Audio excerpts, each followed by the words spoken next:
Baik, Assalamualaikum warahmatullahi wabarakatuh. Perkenalkan, saya Salsabila Syafia dari kelas 10 E2 akan menjelaskan tentang pemanasan global. Di mana menjelaskan tentang pemanasan global ini merupakan salah satu tugas fisika saya. Baik, di sini saya akan menjelaskan tentang apa itu pemanasan global, apa penyebab terjadinya pemanasan global, dan bagaimana cara pemanasan global itu terjadi. Lalu yang ketiga adalah bagaimana saya mengatasi pemanasan global, dan yang keempat, apa dampaknya terhadap kehidupan manusia.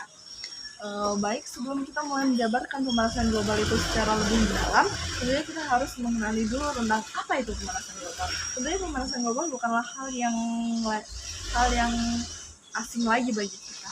Pemanasan global merupakan topik perbincangan yang dibincangkan oleh seluruh dunia, terutama di Indonesia. Nah, jadi pemanasan global itu secara singkatnya dapat kita sebut atau kita juluki juga sebagai kondisi di mana suhu rata-rata bumi, baik itu daratan, lautan maupun atmosfer, itu mengalami kenaikan. Nah, perlu kita ketahui bahwasannya kenaikan pemanasan bumi ini sudah terjadi selama 100 tahun yang lalu. Jadi selama 100 tahun terus-terusan panas bumi atau suhu rata-rata bumi itu selalu mengalami kenaikan 0,6 derajat Celcius per tahunnya. Baik, lalu bagaimana pemanasan global itu terjadi? Pemanasan global ini terjadi awalnya itu terjadi karena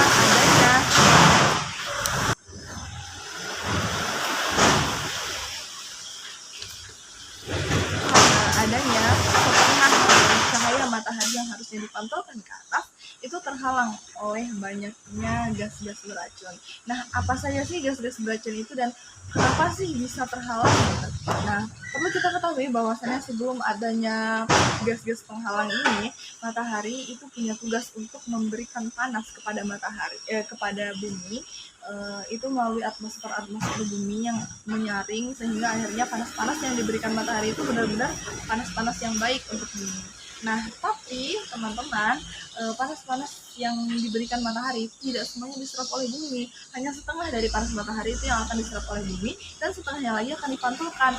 Nah, yang harus kita tandai adalah panas matahari yang nantinya dipantulkan. Ternyata setelah 100 tahun berjalannya ini, panas matahari yang harusnya dipantulkan ini selalu terperangkap karena adanya gas-gas beracun. Nah, apa saja gas-gas beracun itu dan kenapa ada gas-gas beracun itu? Oleh sebab itu kita harus masuk ke penyebab terjadinya pemanasan global. Nah, salah satu penyebab inti pemanasan global dan selalu diperbincangkan itu adalah emisi rumah kaca. Emisi rumah kaca itu apa saja? Emisi rumah kaca itu banyak sekali sumbernya. Salah satunya adalah pembakaran bahan bakar fosil, lalu ada juga pembakaran hutan, dan lain sebagainya. Selain itu juga ada yang namanya penggunaan sampah plastik, yang menurut saya salah satu pemasok atau pemicu terbesar pemanasan global itu adalah penggunaan sampah plastik. Kenapa sih penggunaan plastik? Ada apa dengan penggunaan plastik? Nah, perlu kita ketahui bahwa penggunaan plastik ini tidak dari zaman dahulu kita gunakan. Penggunaan plastik ini justru sekarang ini sedang marak-maraknya, dan justru juga pada tahun-tahun sekarang, atau pada saat pemanasan global bukan kembali ya, tapi menjadi trending topik yang akhirnya dibahas, plastik itu justru diturunkan penggunaannya. Tentu alasan utamanya adalah untuk mengurangi pemanasan global. Ada apa dengan sampah plastik? Perlu kita ketahui teman-teman bahwasanya sampah plastik ini adalah dengan adanya sampah plastik, dan sampah plastik ini adalah salah satu kebutuhan hidup kita, karena kita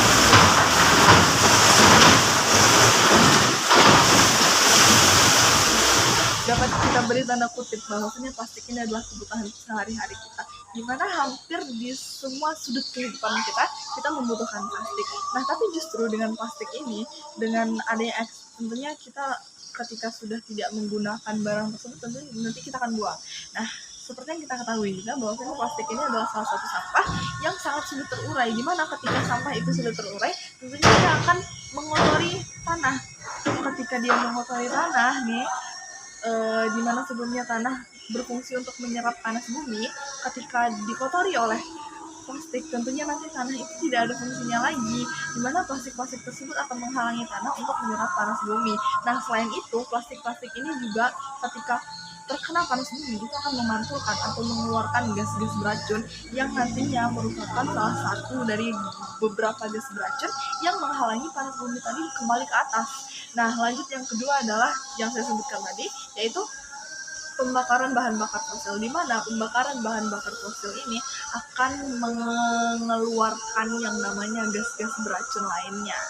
Nah, dari pembakaran bahan bakar fosil tentunya kita sangat mengetahui ya, apalagi di Indonesia itu banyak sekali orang-orang yang lebih memilih atau lebih prefer merasa lebih baik menggunakan kendaraan pribadinya dibandingkan kendaraan umum, yang justru itu menjadi salah satu atau mungkin pemicu paling besar pemanasan global, di mana dengan menggunakan kendaraan pribadi itu mengakibatkan pemanasan global meningkat dengan banyaknya gas-gas beracun yang dikeluarkan.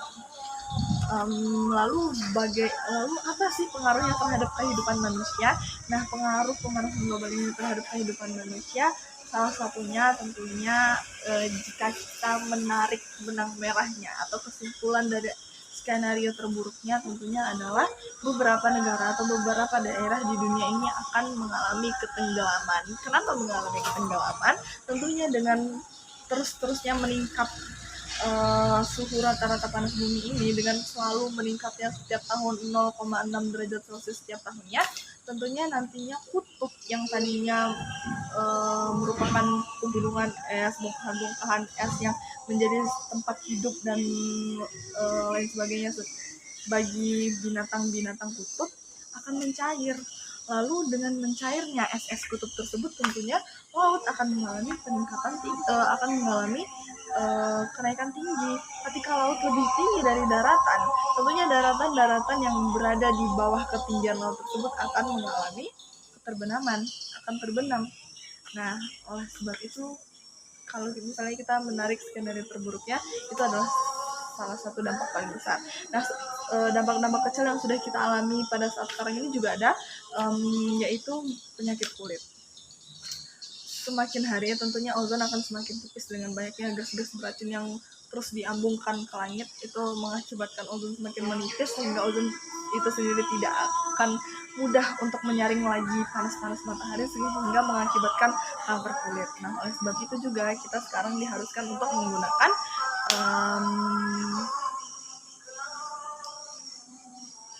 UV protection atau kita sebut juga dengan sunscreen. Nah, lalu bagaimana cara kita mengatasinya? Cara kita mengatasinya itu yang pertama adalah dengan cara mengurangi sampah plastik. Seperti yang saya sampaikan sebelumnya, bahwasanya plastik merupakan pemasok atau pemicu terbesar pemanasan global.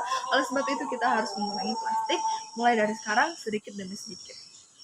Lalu yang kedua adalah dengan cara penghijauan, yaitu menanam kembali tumbuhan. Tentunya dengan banyaknya tumbuhan, gas-gas yang tadinya menghalangi nantinya akan diambil oleh tumbuhan sebagai salah satu bahan bakar mereka untuk berfotosintesis, yang akhirnya menghasilkan gas-gas baik, yaitu oksigen. Lalu yang ketiga adalah edukasi terhadap masyarakat bumi atau seluruh penduduk bumi